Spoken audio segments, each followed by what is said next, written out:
देखिए बेटा, welcome back after the break. Now we are going to start impulse. अगर एक ऑब्जेक्ट पे मैं फोर्स लगाऊं और वो भी शॉर्ट पीरियड ऑफ टाइम के लिए, this is called impulse.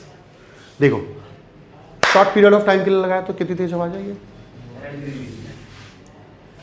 This is called impulse. अब देखो टाइम बढ़ा देता हूँ, आवाज आई इतनी तेज नहीं है ना, आवाज कम आई. Force acting for a small interval of time, this is called impulse. जैसे एग्जांपल, आप छत से कूदते हैं, आपके पैर इमीडिएट रेस्ट पे आ जाते हैं, इमीडिएट टाइम कम हो जाता है. फर्स्ट अगर बहुत हार्ड सरफेस है, एकदम से इमीडिएट कूदेंगे आप, तो आपका जो पैर एकदम इमीडिएट रेस्ट में आ जाएगा. जब पैर इमीडिएट रेस्ट में आएगा तो पता क्या होगा, इम्पल्स एक्ट होगा और हड्डी टूट जाएगी क्योंकि फोर्स ज़्यादा लगेगा. तो impulse is nothing else, impulse all about force acting for a small interval of time. Force acting for a small interval of time, इसे डिनोट किया जाता है जे से, that is the F into delta T. ये जो force होता है वो एवरेज फोर्स होता है, इसी को हम लोग इम्पल्स कहते हैं मेरे बच्चे. होप सो यहाँ पर ये वाला पार्ट क्लियर हो गया होगा. इसकी यूनिट जो होती है केजी मीटर पर सेकेंड होती है, ग्राम सेंटीमीटर पर सेकेंड होती है सीजीएस में, और m1 L1 T-1 इसका डायमेंशन फॉर्मूला होता है. इम्पल्स के बहुत सारे एग्जाम्पल है. क्रिकेट खेल रहे हैं आप, क्रिकेट खेलते वक्त क्या होता है, आपको क्रिकेट खेलते वक्त क्या होता है कि एक बॉलर ने बॉल डाला, बैट्समैन ने टक, बॉल का मोमेंटम चेंज हो गया, बॉल का मोमेंटम चेंज कर दिया, मतलब बॉल को भेज दी, यानी इम्पल्स एक्ट किया उस पर, हथौड़ी मारना. This is the example of impulse. Impulse के ये एग्जाम्पल्स हैं. अब आता है मेरे बच्चे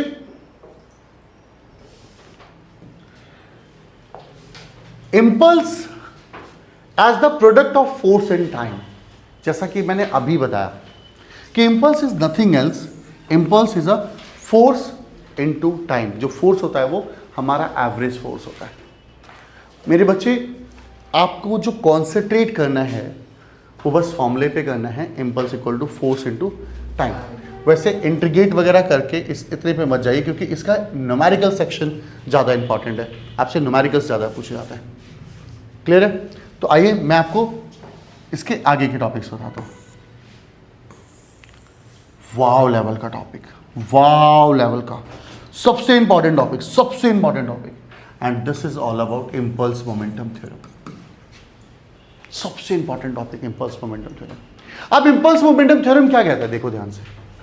जैसे यार सेकेंड लॉ ने हमें बताया है कि F equal to DP by D T होता है.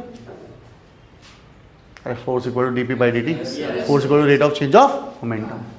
तो मैंने डी टी को इधर मल्टीप्लाई किया तो F into D T equal to DP हो गया. DP is a change in momentum, F into D T. वैसे अगर मैं यहां चाहूं तो मैं यहीं पर एक काम कर सकता हूं, फोर्स इंटू टाइम इम्पल्स हो गया. अरे फोर्स इंटू टाइम इम्पल्स नहीं होता, और DP is a change in momentum. तो इम्पल्स चेंज इन मोमेंटम के बराबर होता है यार, इम्पल्स चेंज इन मोमेंटम के बराबर होता है. मैं आपको एनसीईआरटी मेथड बता दूं कि इंटीग्रेट कर दो दोनों साइड, 0 से लेकर t तक, p1 से लेकर p2 तक.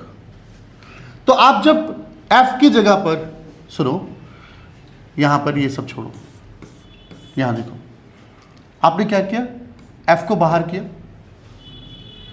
इंटीग्रेट किया dt को, dt का इंटीग्रेशन t आया, वो भी 0 से t.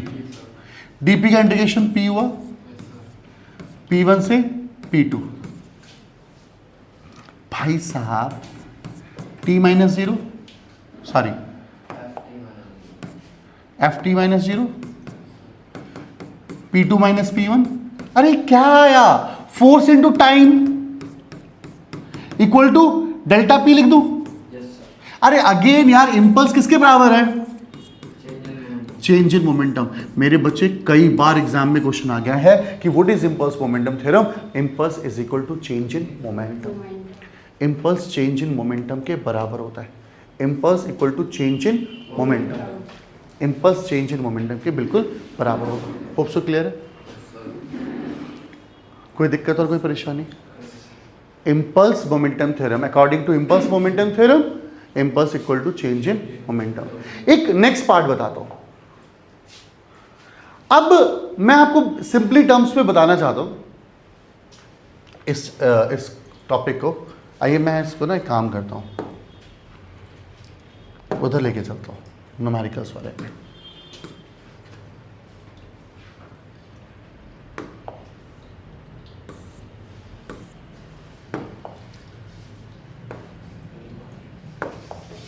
देखो,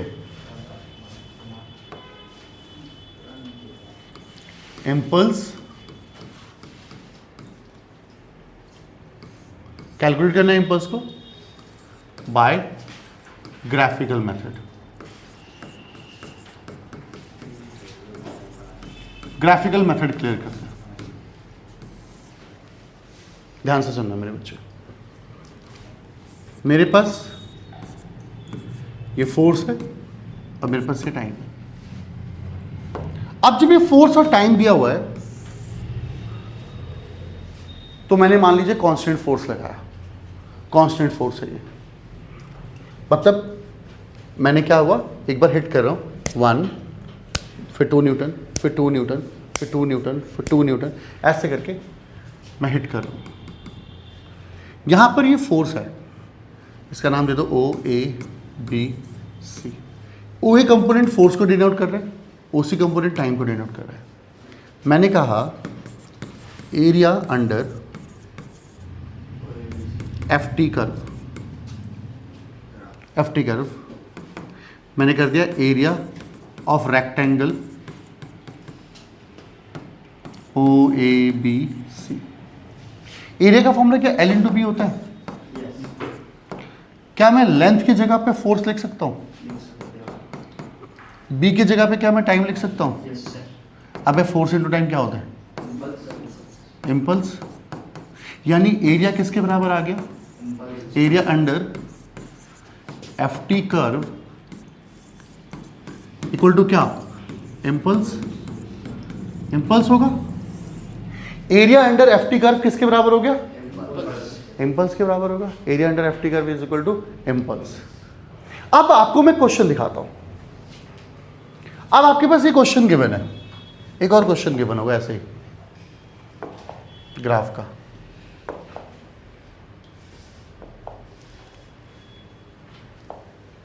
अरे ग्राफ का एक ही क्वेश्चन गिवन है।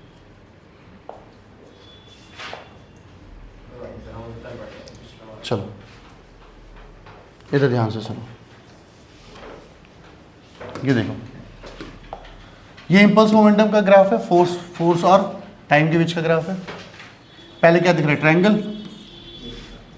ट्रायंगल का फॉर्मूला क्या होता है? Half into base into height. बोलो,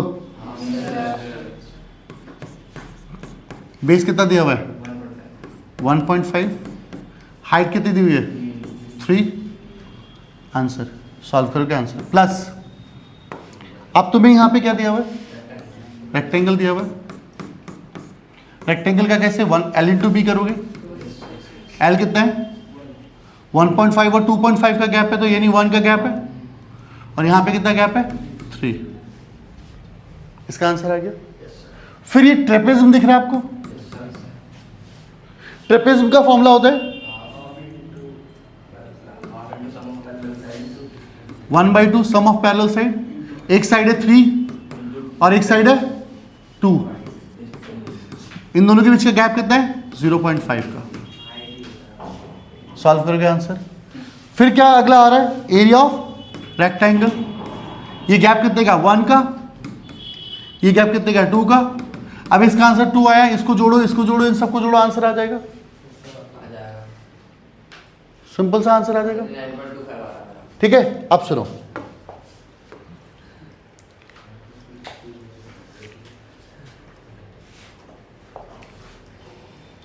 सुनो, क्वेश्चन आता है हमारे पास।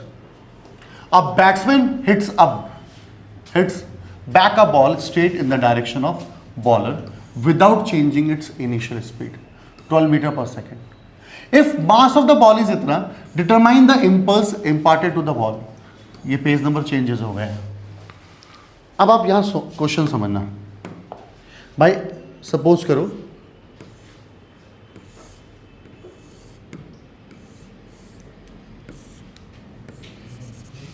आर्यन क्रिकेट खेल रहा है,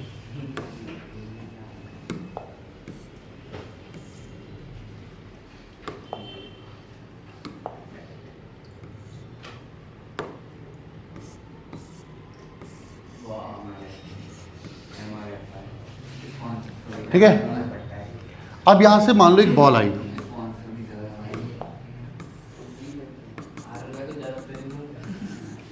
ये बॉल आई और बॉल चली गई, बॉल आई और बॉल चली गई।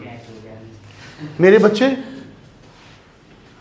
इधर से जो बॉल आ रही है मेरा बेटा, उसकी स्पीड थी 12 मीटर पर सेकेंड, और जो गई है ना उसकी स्पीड भी 12 मीटर पर सेकेंड है। मास कितना है इसका? 0.15 kg। अभी बंदा कहता है कि इंपल्स निकालो इसके ऊपर। ठीक है, इंपल्स का फॉर्मूला क्या होता है? चेंज इन मोमेंटम, और चेंज इन मोमेंटम का फॉर्मूला क्या होगा? Final momentum minus initial momentum, mass into velocity, mass into initial velocity. M को कॉमन ले लेता हूं, v माइनस यू। एम कितना है? 0.15।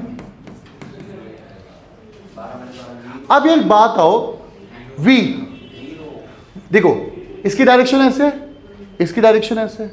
आप किसी एक डायरेक्शन को नेगेटिव लेना पड़ेगा, क्योंकि ये दो अपोजिट है। वेक्टर्स में वेलोसिटी एक वेक्टर कंपोनेंट है, या तो इसकी डायरेक्शन नेगेटिव लो या तो इसकी डायरेक्शन नेगेटिव लो।